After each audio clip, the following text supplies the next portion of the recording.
Coming to you from the all-new Live House in Hollywood, California. Hi, everybody. Welcome to this week's episode of Pensado's Place. This week, we take a deep dive into headphones with one of the best at it. But first, we want to say to our friends in Mexico and the U.S., happy Cinco de Mayo. Our man, Finn, the Mix Pup, see, he's celebrating as well, too. He's saying hello. Hey, he's had a couple margaritas, so I'm going to put him down. But because many of you have asked, if you want to hit Finn, you can hit him at Finnegan_the_fantastic, and he'll get back to you. As always, shout out to our amazing healthcare providers and frontline workers. You guys are amazing. The job is to safely distance, but not emotionally distance. Remember that. How about winning some stuff? That's always fun. We are proud, Pensado's Place, to partner with Warm Audio for Warm Wednesdays Mic Month giveaway. 2 mics from Warm Audio given away every single Wednesday through the month of May. You can enter right now to win. It's going to run May 1st through May 27th. Everyone in the world is eligible. This is global. Make it happen. You just have to be 21 years old or up, and you're good. Winners will be pulled and announced at 5 p.m. Central Standard Time in the U.S., which is Austin, Texas time, which is where they are. You could win a 47 Junior FET, an 84 small diaphragm, or even a 14, all super condenser mics, 2 per week, 4 straight weeks, global entries, 21 and up. Go right here to the link you see below me. That's warmaudio.com/warm-Wednesdays. Sign up now, and we want to see you win. We're going to be announcing those things. To keep up with all the information, please hit like, subscribe, click notify, sign up for our newsletter, or hit us on our socials. You see them right here at Pensado's Place, at Dave Pensado, at Herb Trollick, and we'd love to get back to you. Got a really special piece from one of our faves, DJ Swivel of Chainsmoker and BTS fame. He gives us a behind-the-scenes guided tour on this week's Shop Talk. What's up, Dave and Herb? DJ Swivel here. Thanks for inviting me to all your viewers' homes this week. We're all being safe here on quarantine, but I wanted to show you guys my studio and give you guys a little tour. So this is House 33. This is a studio I built a couple years ago with the goal of really building it out and creating a new studio experience here in LA. For artists and just people who want to be in a home environment, have all of the conveniences of home, but also be able to record and be productive and creative. So this is House 33, and let's go for a little tour. So the first thing is we're up in the Hollywood Hills, and we've designed this house in a way to be very flexible for any artist who wants to work. And so we actually have multiple studio rigs and one fixed studio. But I'll show you just as we're starting here in the garage and working our way down in the house, I'll sort of show you everything what's going on.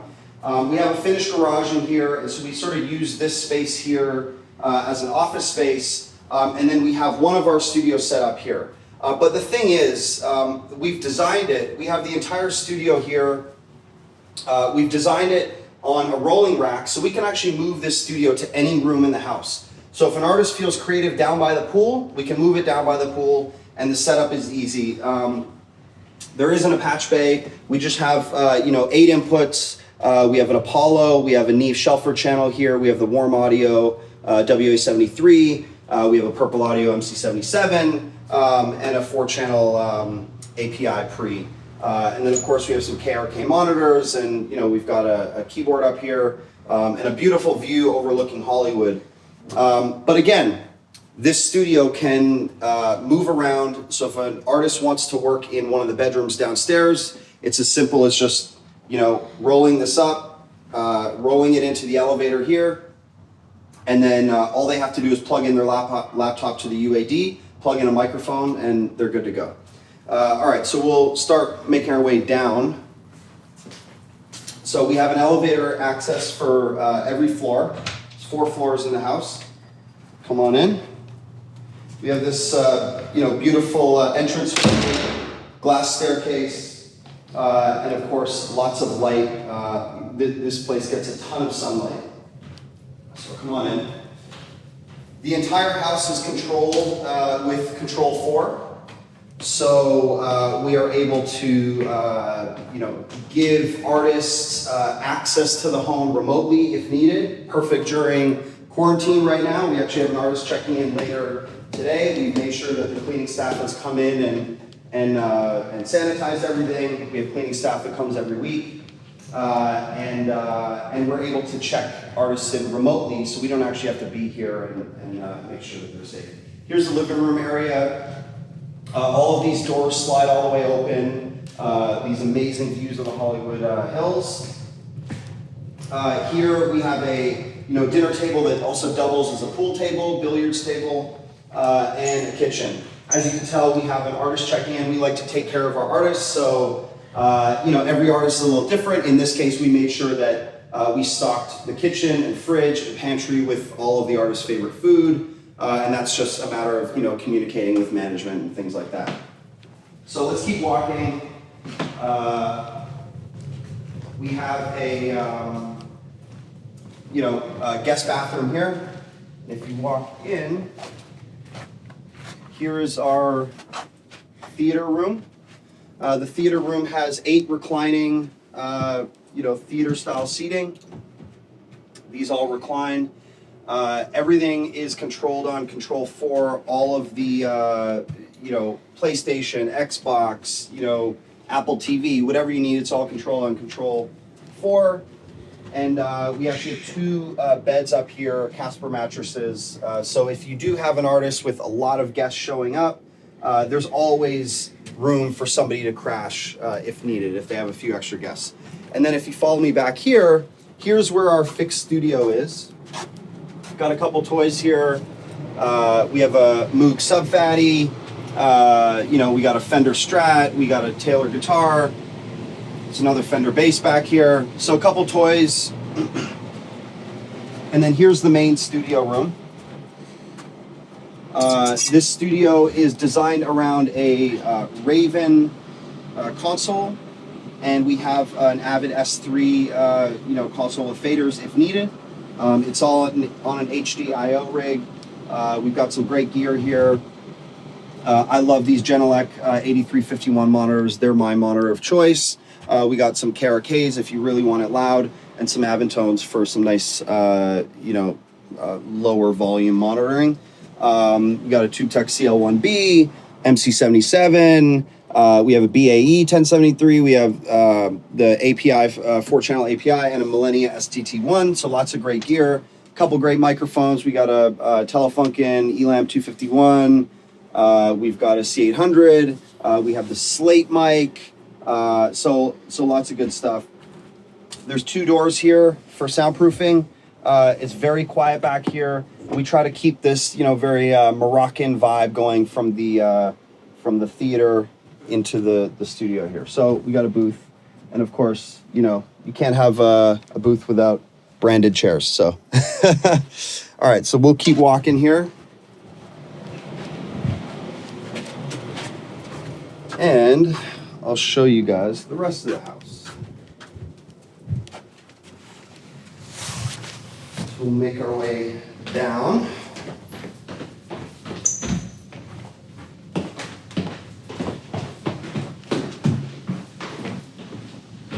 So obviously the idea with this studio, we don't have artists showing up for the day. We typically do 1-month rentals or more. So the idea is that artists will come here and they'll live here and they'll just set up shop and they'll start having producers and whatnot come through. This is the master suite. So again, doors that slide all the way open, lots of light, beautifully designed spaces. Here's the master bathroom. Steam shower. One very unique element of this bathroom is we have a jacuzzi in the bathroom along with a regular bathtub over here. And a very large walk-in closet if an artist decides to stay for an extended period and really needs to use it. So that is the master suite. I got my friend following me around, staying 6 feet away, trying to be very safe in these times. And we'll go downstairs and see the other guest suites and the outside area.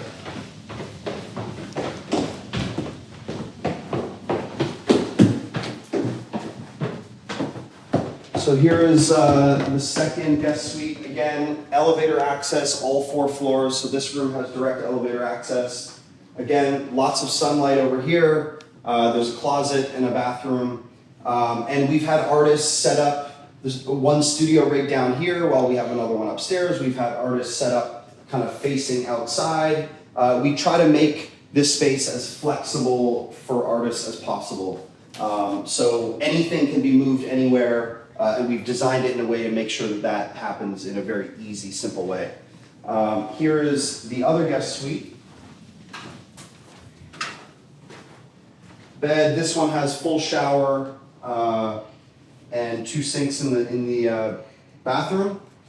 And then we will walk outside here. If I can unlock this. There we go. And now we'll see the outdoor area. So lots of lounge space, beautiful heated pool. There's a hot tub up here, has the waterfall feature, and just lots of lounge space to sort of hang out.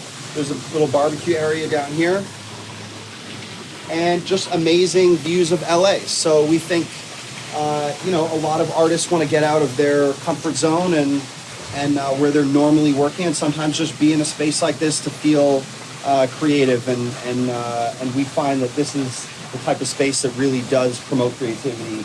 And so we've had some amazing artists come and hang out and use the facilities. So this is House 33, and the next time I do this, I'll show you my personal studio in my own house. But thanks for having me, Dave and Herb. Thanks for all that you guys do for this community. And I can't wait to see you in person when this is all over. Thank you. Thanks, Whit, for that guided tour. And now for our guest. Marco Sanchez is the ultimate pro. He knows everything about the headphone game. He has been a number of things in the business, completely loved, and heading up a great new company called AuSounds. We caught up to him recently to talk about headphones. Enjoy our discussion. What's up, man? Hey, what's up, man? How you Excited doing? to be on with you guys. Oh. Hey. So I'm Marco, great, man. As great as I can be in this quarantine. Oh, no, for all of us.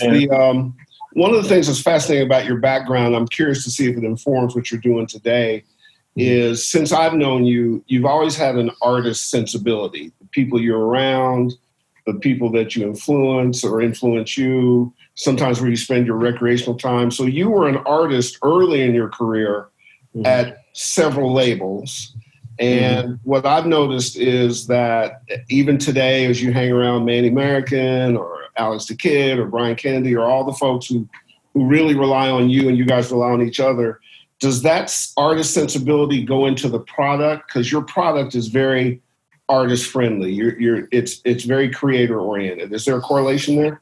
Yeah, I mean, honestly, I think it goes into everything I do. I mean, from being a creator at such a young age, and staying, this has allowed me to really stay close to music creators.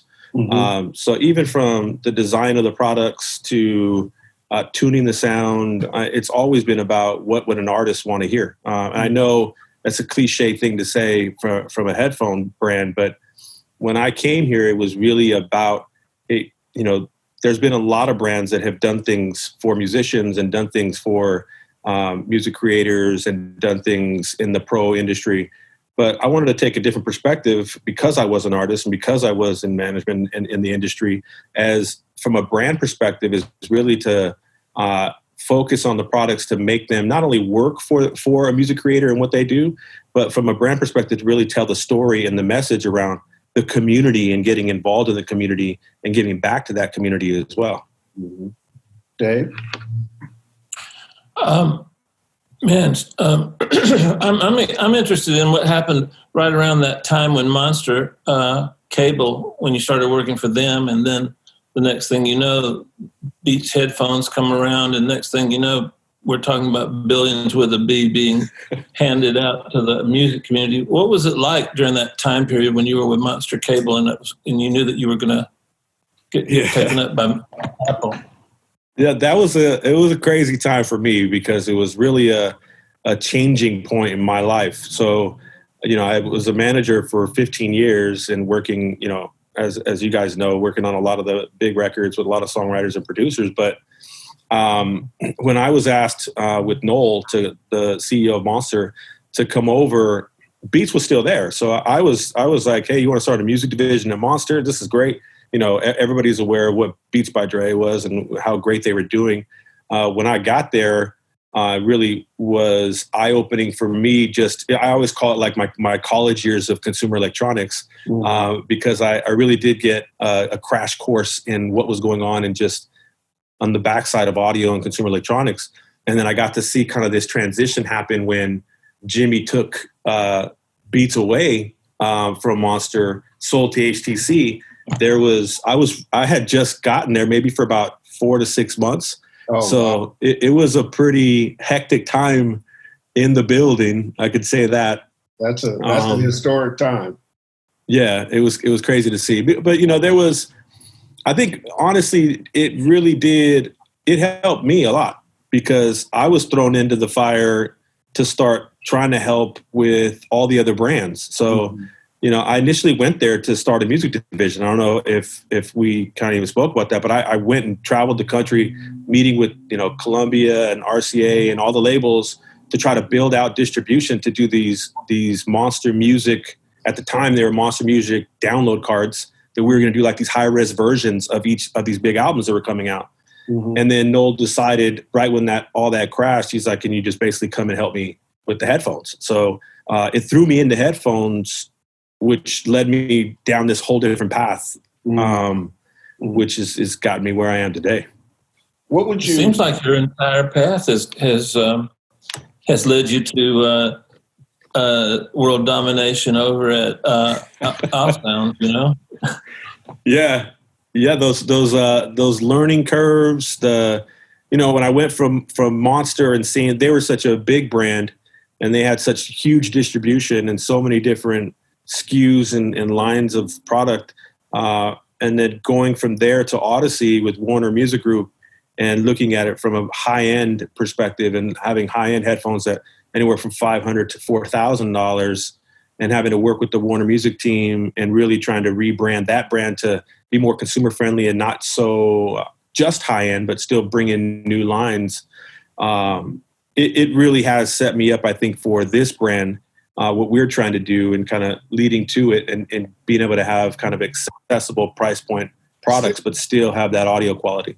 Stick with the Warner Music thing for a second, because I'm curious what they saw. Were they just trying to replicate their own Beats kind of success and make a bunch of money, or was the headphone explosion so big? Because I don't think that it's been chronicled how much the headphone explosion has been a inflection point in music, in listening, creating, in the telephone. It's a big space. I think, and I don't even know if this story's been told, but, Odyssey, they were a known audiophile brand for many years. And a really great reviewer named Steve Guttenberg was friends with Craig Kallman. And Craig had called Steve to try to, and I'm just recollecting from what I was told from Craig and from Steve, but that Steve had called him. Craig had called Steve and asked, hey, I'm looking for some good headphones. What would you recommend? And he recommended the Odyssey headphones.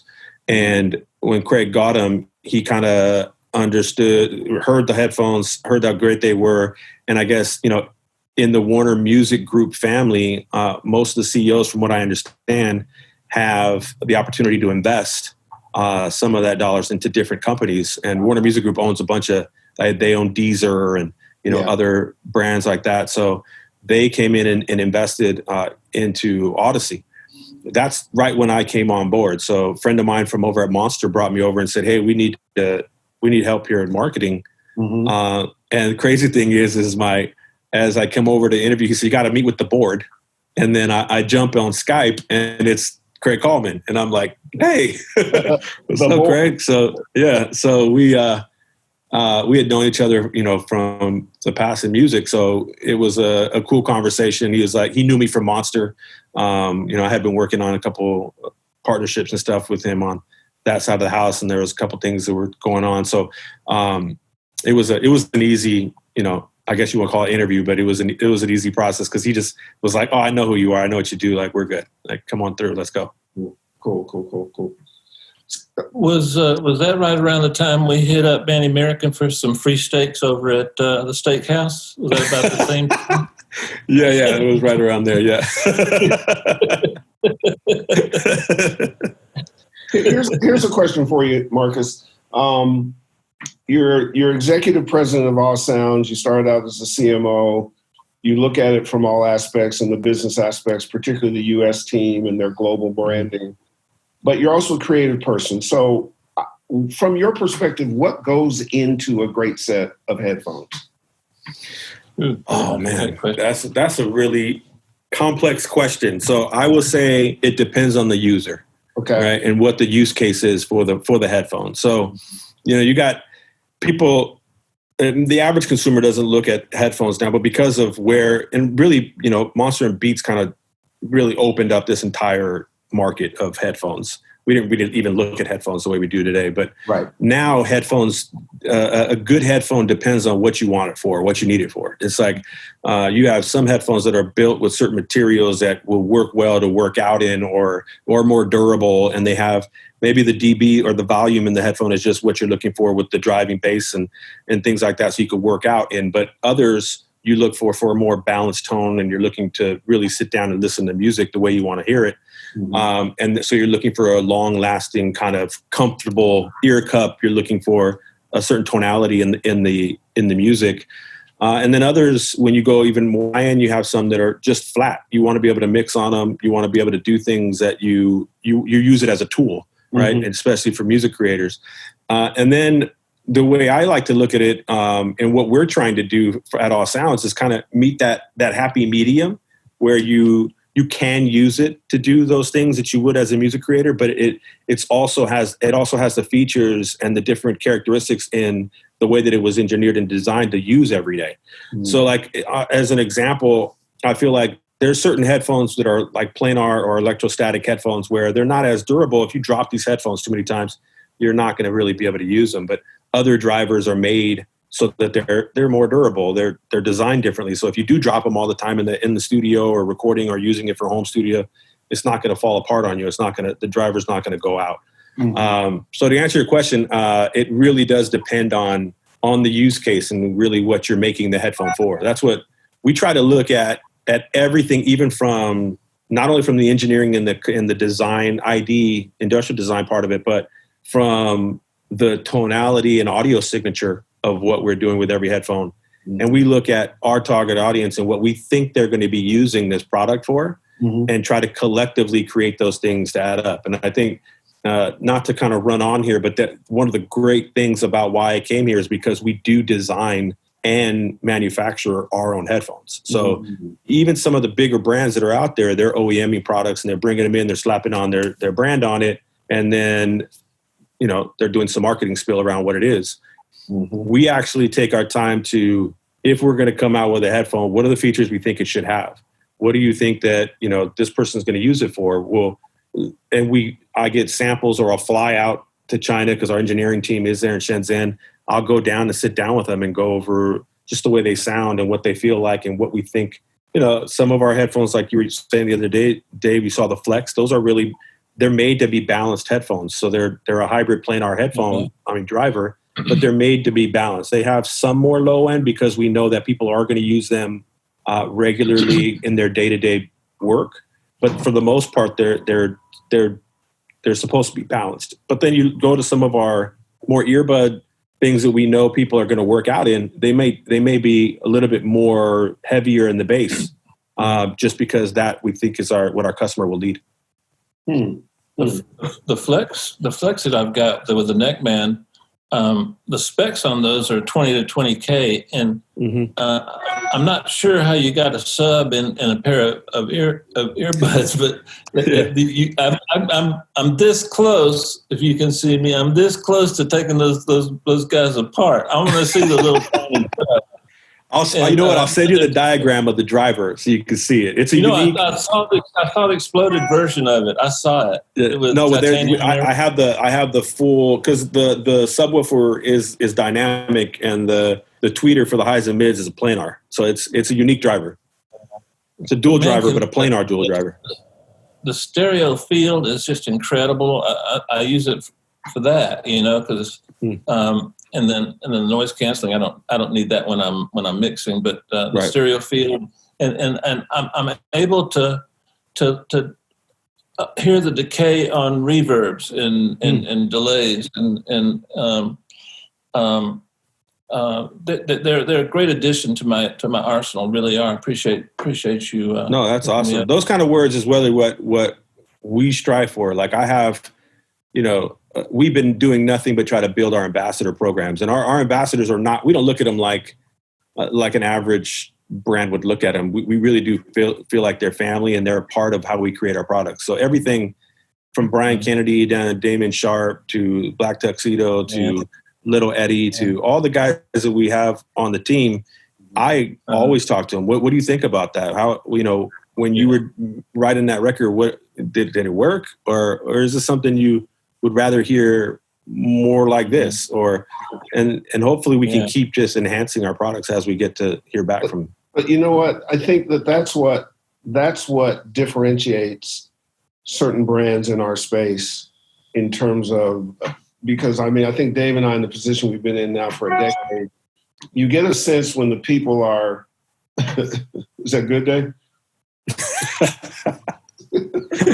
You do get a sense of the people who live the product or who are making it from a technical standpoint, people who understand creators, but people who don't. And there is a absolute difference in the way they behave, the way they approach things, their comfort in the space. And that relates out to the product, in my view. Like I had taken Dave the headphones that he's talking about in the middle of the early pandemic.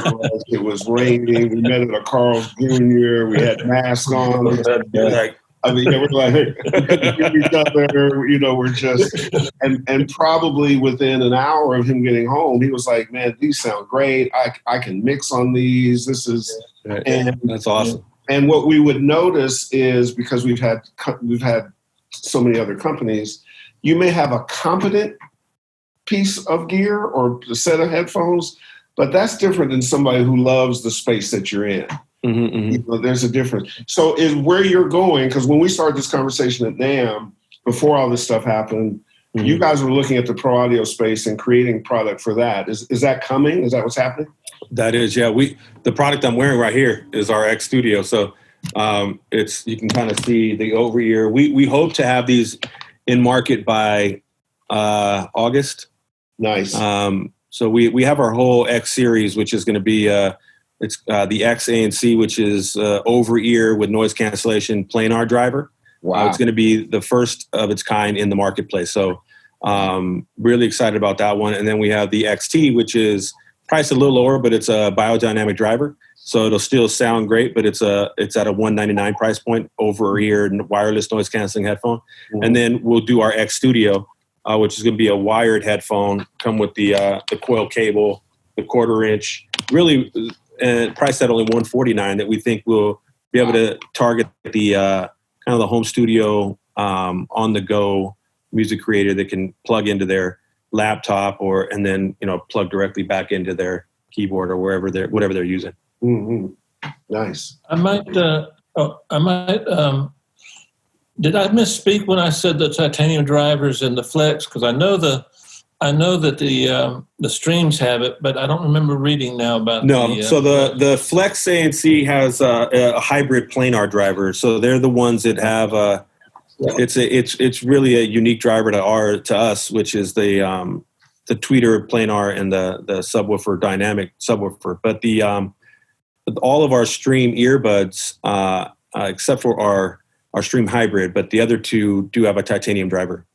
And Great. really in our Stream ANC and our Stream, it's a 13 millimeter titanium driver, which is, most people won't understand what that means, but it is a pretty big feat to be able to put that big of a driver in such of a small headphone case and be able to still get the great sound that you want. A question for you. This analogy may not be exactly correct, but culture has a lot of influence on product design. Mm-hmm. So headphones are not unlike tennis shoes. They're customized. You select them.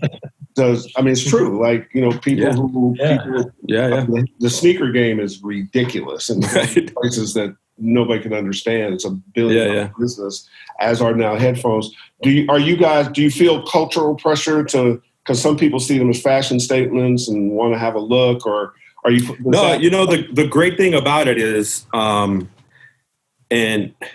not to try to have an answer for every question, but we've really thought this through, and I think we have a line that we call our AU collection, which is going to be really about products for music creators, but more everyday use stuff. Mm-hmm. So we do have some that have different colors and are going to be geared more towards fashion-esque and be able to work out in and use on an everyday basis. But then we have a second line that we call our high fidelity line, and that's where our Flex sits. Our Flex sits in our high fidelity line, which we are targeting more of an audiophile, somebody that really understands that, our Flex has LDAC, so it gives you high res wireless. So it's, these are things that a normal consumer may not understand, but an audiophile would understand the benefits in having LDAC. Mm-hmm. And then when we get to the Pro, we have our professional line, which is our X Studios will be the first line. We're looking at it a little different. Most of the time, most brands, if you look at, they go from like their mass consumer line. They'll go to their Pro line, and then they think their high fidelity stuff is really like the audiophile is the high end stuff. We're kind of going a little different. We think our mass consumer stuff will be the reasonably priced.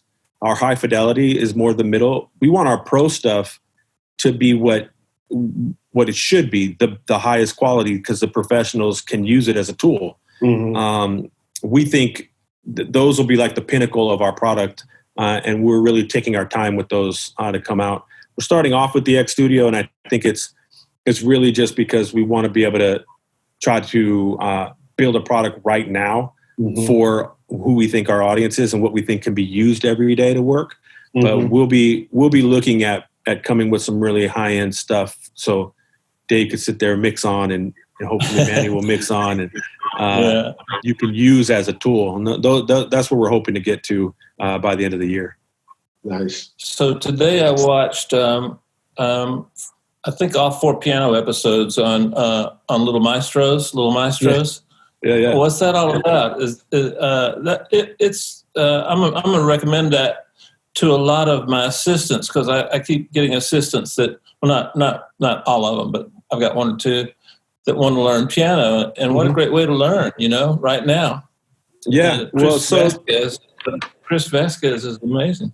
Yeah, we came up with the concept, of course, because of what we're in today. So I think I have 2 little ones as well. I got little maestros at home, and my son plays piano, and I just really thought, like I said from the beginning, it really does mean a lot to us to give back to the community. So mm-hmm. I think in order to do something we could do right now is to be able to teach music in this time. And we know everybody's at home, especially a lot of people's kids are at home. And what better way to spend a half hour of your day than to learn some basic stuff about music? So we thought that could really help.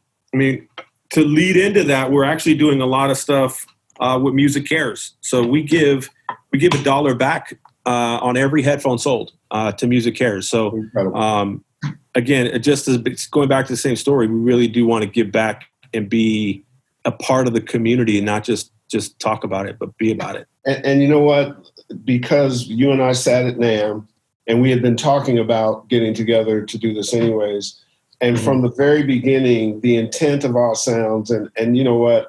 It is probably a bit elitist of us to try to be selective about brands, but we've done that with Pensado from the beginning.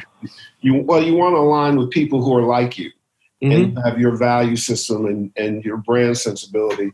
And from the beginning, the consumer was important to you, the quality of the headphones, the fact that you give back to the community, that you want to build the community, that that is, people think that's corny, but that's actually the signs really of greatness. And then for us to be able to put on the product, and Dave and I listening to it differently. Like I want to funk out to something crazy in the car, and Dave's mixing something with Island Records, and it fits both is really truly a testament, which is why we push the Little Maestro program and why we're conjuring up some things between us for our audience that so they really understand that AuSounds is not just another brand. This is somebody you want to be involved with, somebody you want to know. No, I appreciate that. And really, I keep saying the community, but it's because I feel like I'm a part of the community, right? Yeah. I feel like it is my community, and it's what everybody should be doing, right? Give back to their community. Mm-hmm. I think that's the only way to go about doing it, for it to feel real too. It's like there's a lot of fake stuff that goes on out there. Now, it wouldn't be Pensado's place if we didn't embarrass you a little bit, because that's so. I need to have a description of what you were doing as an artist when you were 12. Were you the little Latin Lothario? Like what were you doing? Okay, so this is going to have you cracking up laughing. Absolutely. Okay, so I was signed to MCA with Louis Silas Jr. In a group called Love Force. I'm not sure you even need to go farther.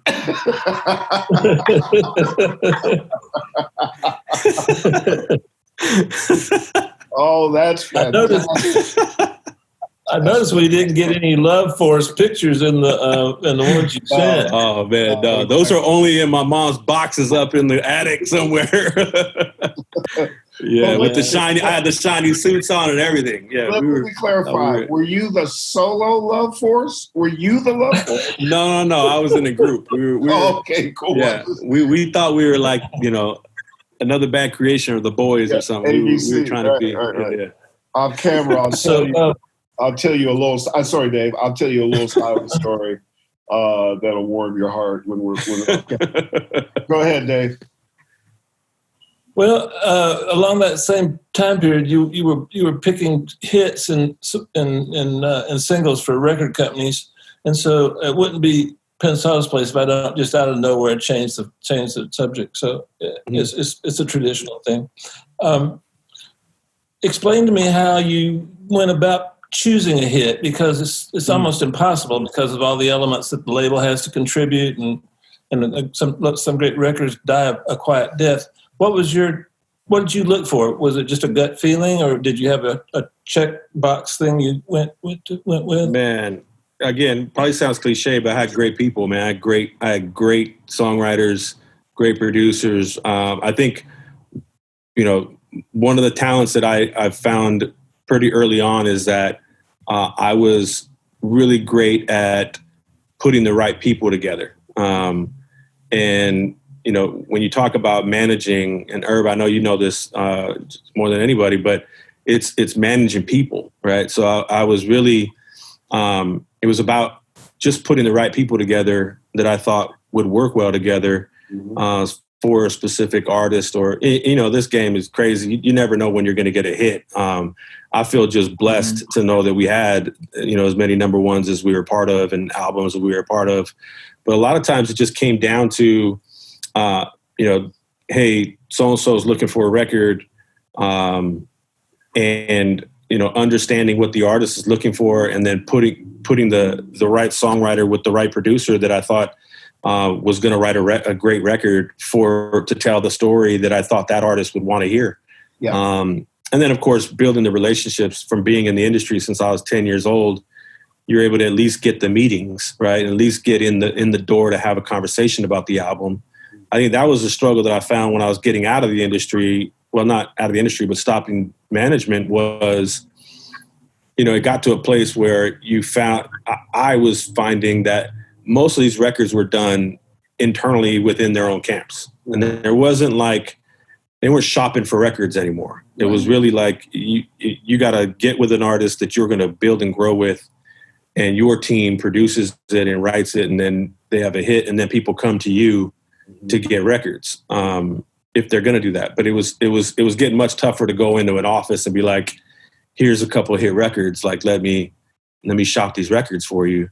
And if I can add, just from a manager standpoint, that sometimes the people that you were meeting with were managing the camps, writers, and producers of the artists. Yeah. So in order for you to break in, that you publishing them, you gave blood, publishing, something went on to the.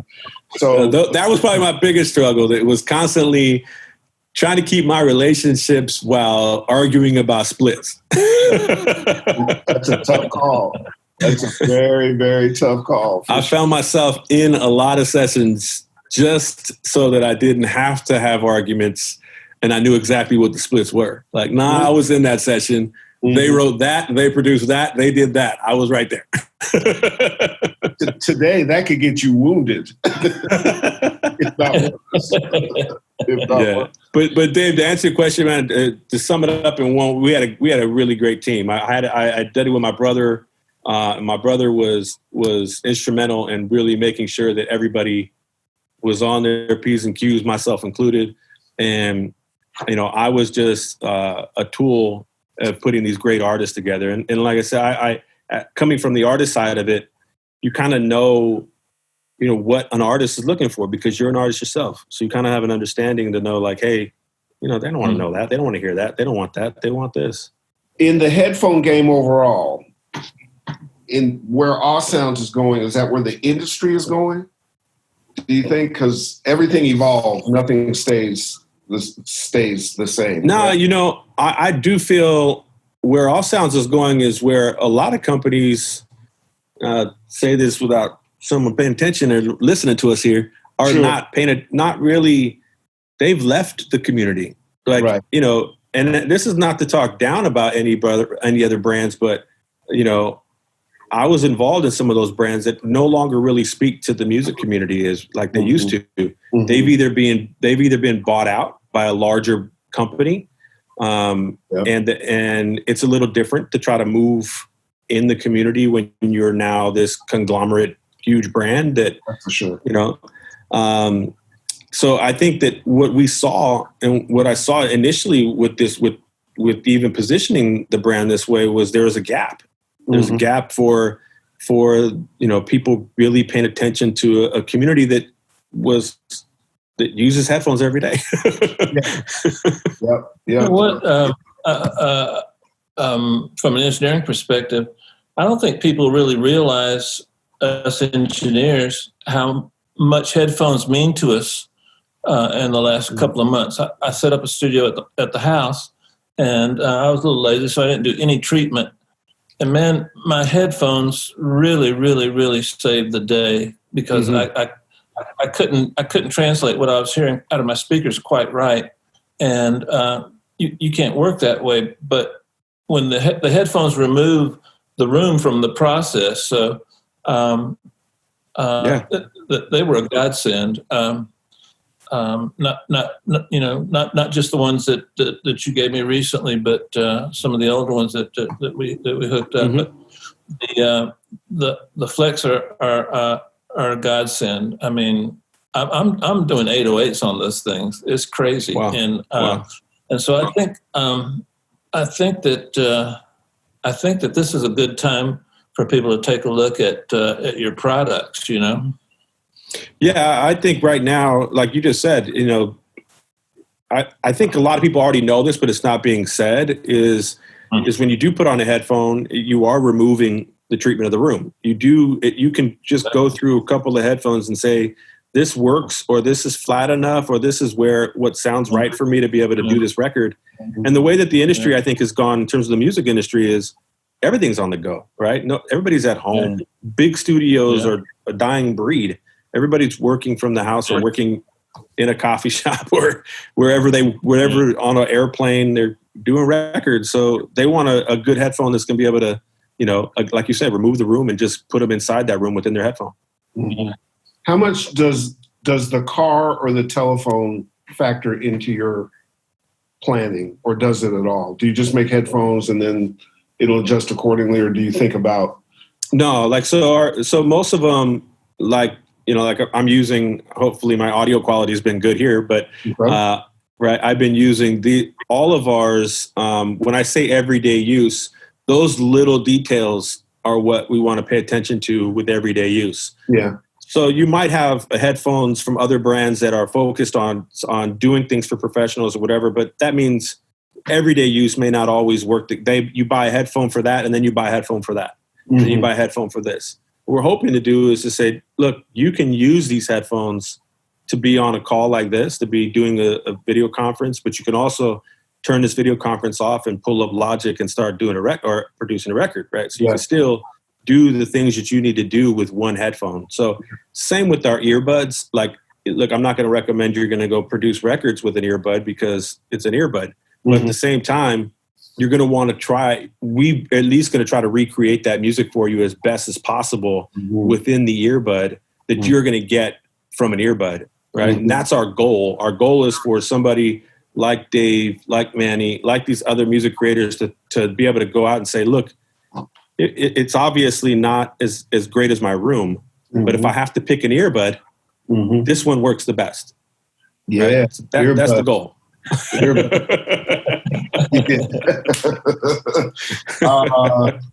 I got to tell you, Marcus, it is fun for us to be able to introduce to our audience brands that we stand by with no effort. Like it's another thing when somebody says, "Here's a check, and can you represent this, that, and the other?" And more often than not, we will say no if it's not the right thing.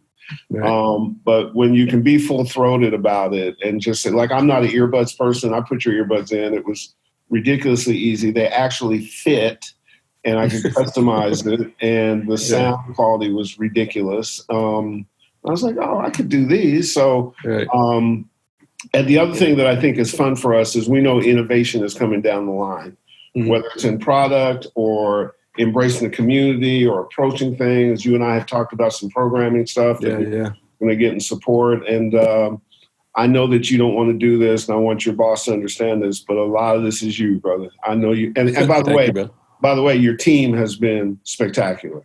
Awesome. Thank you, bro. So, So, you know, that's a compliment to me when you say the team as well. Yeah, that's how I see it too. Absolutely. Yeah. They represent what we do. Big fans of the product, big fans of the people, man. Marcus, you are a great asset to the community. We're proud to stand by you. And you have sat at the inflection point of so much stuff that's going on. And there is a good reason why AuSounds and artistry and music creators, why that is such a match. The future looks very bright, and we look forward to being part of it. Dave, why don't you take us home? Guys, I want to share something with you. We've always been straight up with you. And mid-March, I went into a tailspin and kind of crashed and burned metaphorically, and it was really tough coming out of that. And I realized that I had been bombarded by too much media, and I was worrying about too many things. And as always happens, and as always the case in my life, and I hope it is in yours, the music got me through. The music got me out of bed. The music got me back up to the arrogant prick that I am. And it was just a wonderful moment to put on those headphones, the off flexes, and I would walk around the community and just listen to music. And a couple of days of that and having that mobility with those headphones, and I feel like I got back to 100% and started mixing again, and life became good. So music's a powerful thing, and the way that we listen to music are important tools for us to get the emotion that we need to get from a piece of music, to have those emotions and feelings. And so I just wanted to say that hang in there, guys. It's still going to be a minute, but let the music take you through it. It always does, and it always will. Thanks for hanging with us. We'll see you next time.